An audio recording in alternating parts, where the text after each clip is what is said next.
Good day, ladies and gentlemen, and welcome back to the channel. And as you just saw, we now have the brand new 2024 Fatboy at home where it belongs. But before we get to the main topic, of course, we've got to show a viewer bike. And this is John's badass looking 2023 120th anniversary edition Fatboy.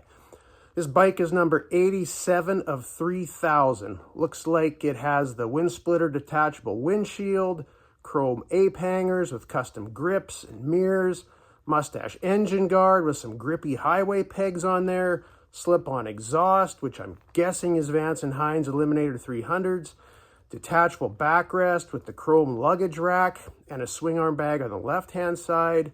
And if I'm not mistaken, it looks like this bike may have some custom foot controls and linkage as well. But a very good looking bike with that anniversary paint. And thanks, John from Vancouver, BC, for sending a picture of your bike in. And if anybody else wants their bikes shown on the channel, just send me an email. My address is in the description of this video. But let's get on to the main event. So folks, close to a year ago, I did a video on an absolutely horrendous experience I had buying a Lowrider S from a Harley Davidson dealership. And it was bad enough that it almost put me off Harley Davidson for good. But you know what? If you're going to talk about the bad, you got to talk about the good. And I titled this video Redemption because that's kind of what it was. This dealership experience that I had getting the new Fatboy was actually 100% different than the last one. So as some of you who've been watching the channel know, I was looking for a new or another Fatboy, not necessarily a new one, but I had got a Lowrider S. It just was not the bike for me. So probably around, I'd say it was probably about last fall, I started looking around locally for Fatboys. And this isn't a very populous place, so there wasn't a lot to really see. About right at the end of the year of 2023, I came across a 2017 Fatboy S. Now, it was at a dealership that I really didn't want to deal with, but they had the bike, so I thought, I'll go check it out anyway. I went there, looked at the bike, passed on it because it had 38,000 kilometers on it, and it was in pretty rough shape. And what I mean by rough shape, I mean the paint.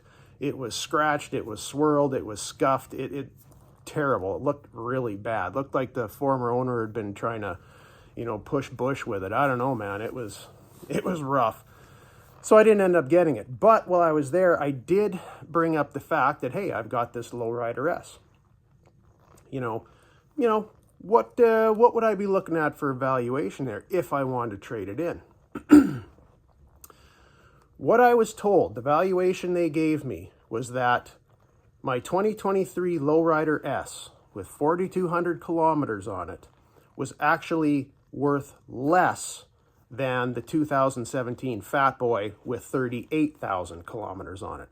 Basically, if I was going to trade in my 2023 on the 2017, I would actually still owe money on the 2017. And they would only actually give me that valuation if I could provide them with all the original parts off the Lowrider that had been taken off when they did the customization on it. So to say I was disgusted was, yeah, that's about what it was. So I thought, well, you know what? If I want to get another bike, if I'm not interested in having this Lowrider anymore, I'm going to have to sell it privately, which is what I looked at doing. I went, put it up for sale. I put it up a little bit. I valued it a little bit higher than I thought I might get for it. But that's the way I went with it. And it was a little while later. I was talking to the salesman out at our local dealer here. And I wasn't looking for a new bike or anything like that. We were actually just talking about used.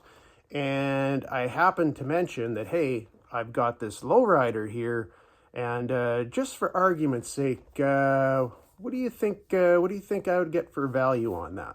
Now, in all honesty, I was not expecting much because I had been to a dealership not that long ago that gave me a really crappy, horrible valuation. But when I mentioned it to him, he asked the usual questions. How much mileage does it have? Any damage? What are the tires like? They always want to know that. Told them all that. It was a pretty clean bike. And he said, well, I'll tell you what. We have already on order a brand new 2024 Fatboy Vivid Black. If you want to do a deal on that bike, we will give you this for evaluation. And the valuation they gave me was actually what I would have taken in a private sale. It was a little under what I'd actually listed the bike for privately. And I was shocked, actually, very surprised. And from there, we just basically talked for quite a while. We talked about lenders, interest rate, length of terms, everything you could think of. He answered all my questions completely. And we actually structured a deal that looked like it would work for me. So I said, can I think about it for a couple days? He said, sure, take your time. A couple days later, talked to him again. I said, you know what, let's do it. So he said, well, all we ask of you right now is to put down a small deposit just to put your name on the bike, to hold it for you when it gets here. And that's the difference between this dealership and the last one I dealt with. The last one I dealt with, they wanted documents signed. They wanted a non-refundable deposit put down. They wanted the financing set up right away. And this was before they even had a VIN number for the bike. This is completely different. I put in my little deposit. I e-transferred it to them. As soon as they got it, they sent me right back a receipt. And they actually sent me a screenshot of the actual factory information from Harley that stated things like, this is when the bike is going to be built. This is when the bike is going to be shipped. This is when the bike is going to arrive at the dealership. Now, I'd never got that before from any dealership. And I would say over the time waiting for the bike, probably about every 2 weeks or so, I would get a text from the salesman saying, hey, look at this. And it'd be another screenshot of that information showing that, oh, the arrival date's been moved up, a day here or a week here. And I never had that. And they just kept me apprised and updated with everything that was going on. Now, lo and behold, the bike shows up at the dealership, and it actually showed up 2 weeks earlier than the original arrival date. So thank you, Harley, for that. I would have thought it would have been 2 weeks later, but it showed up. I got a message from the salesman, and he said, you know what? Bike's just come off the truck in the crate. Do you want to be here when we take it out of the box? And I said, yes, I do. And he said, okay, we'll just keep it right here till you're off work. You can come and do whatever. And I was like, excellent. And I've never been there to see that other than, seeing it on video. And I think that was actually the last video I did, was the uncrating of the bike. But they let me come and go in the back and witness all that. So then, of course, they had to come pick up my trade-in, my lowrider. They came, they picked it up. I actually gave them the original parts that I had for the bike. They didn't ask for them. They said, if you want to give it to them or give them to us, okay, but it's up to you. And I didn't need them, so I gave them to them. They checked out the bike. Everything was fine. Now, again, contrast that with the last time. I took the bike in. I told them everything about the bike, including the fact that it's going to need new tires.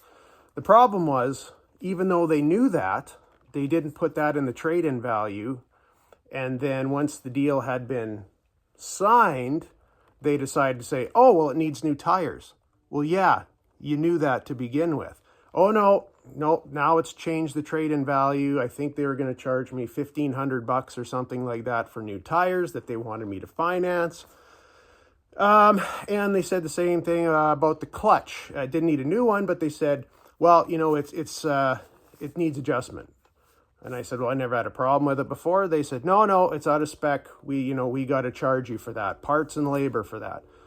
And I said, for like a 15-minute clutch adjustment? Well, yeah, we got to charge you the minimum shop rate, the minimum time, and, parts, which parts being the derby cover O-ring, which is probably cost 10 cents that they'll charge you $5 for. But it just seemed like they were looking at just, just gouge me for everything they could. Where in this situation, it was like, no, you told us what it is. We came, we looked at it. Everything's fine. Cool. Let's move on with the sale. So now they've got the new bike there. They got my trade-in. We're ready to finalize stuff, which means all I had to do was go in and just do some paperwork.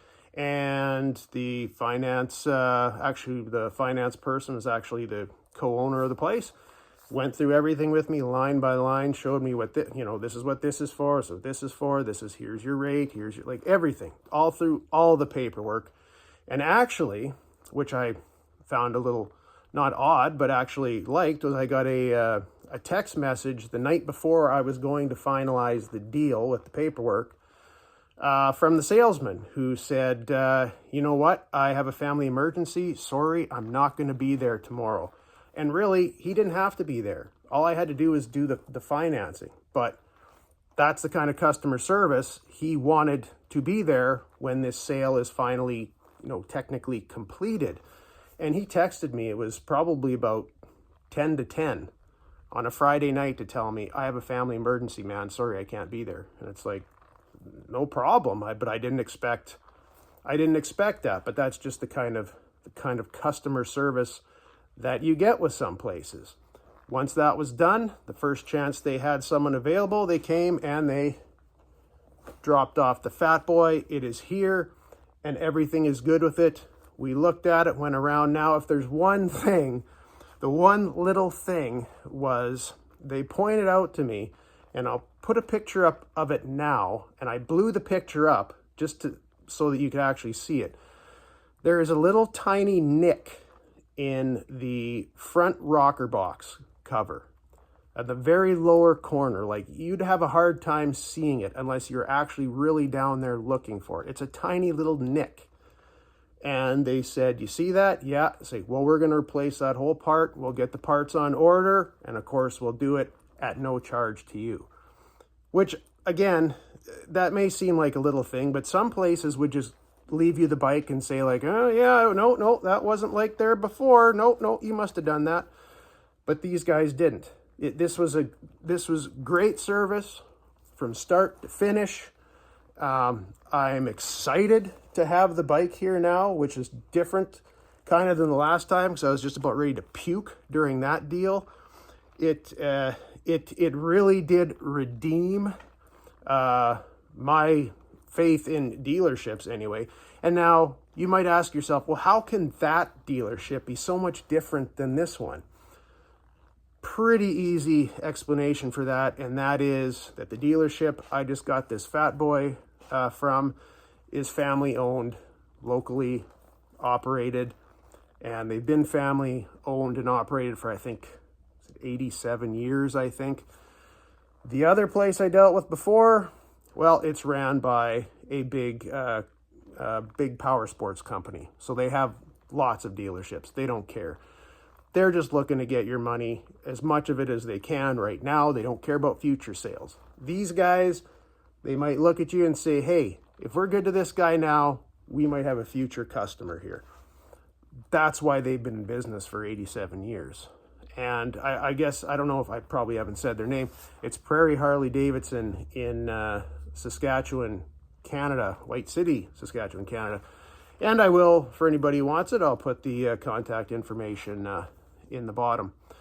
But that's why these two dealerships can be so much different. If you have a locally owned and operated or a family-owned business, independent, go to that one. Go to that one. Now, one thing I will broach before I end this, because I've probably taken up a lot of your time, pardon me, and that is, I just want to say this as well, in case anybody is thinking it. They probably aren't, but, some people might say that, well, they were just good to you because you do YouTube videos. They want you to go on YouTube and say good things about them. Well, to that, I would say this. As of recording this video, I have, I think, 1,560 subscribers. 1,500, not 15,000. I am a very tiny minnow in a ocean of YouTubers. My reach is extremely, extremely minimal. I am basically a nobody. So having me come talk and say good things about them isn't really going to do them that much good, to be honest with you. Also, I mean, I have never told them that I do YouTube videos. They've never asked me if I do. They've never mentioned it to me. If they know I do them or not, I have no idea. They do know who I am, I guess, just because I've gone out there lots of times and I've been riding for 20 years. But other than that, I think they just know that I'm a guy who buys motorcycles and I buy parts and I'll get services done there. So, you know, we make him happy. We got a good customer here. So I just wanted to dispel that if anybody was thinking about it. But that's it, guys. That's it for today. I've taken up enough of your time. I just wanted to talk about the good side of things because everybody on YouTube talks about the bad things. Because that's what gets the clicks, the criticism. This sucks, that sucks. This is the worst thing ever. I'm going to talk about the bad. I got to talk about the good. Try and keep it equal. But anyway, I'm going to go inside and do some editing now and probably have myself a nice whiskey. So I suggest you guys do the same thing. But anyway, until next time, we shall see you later.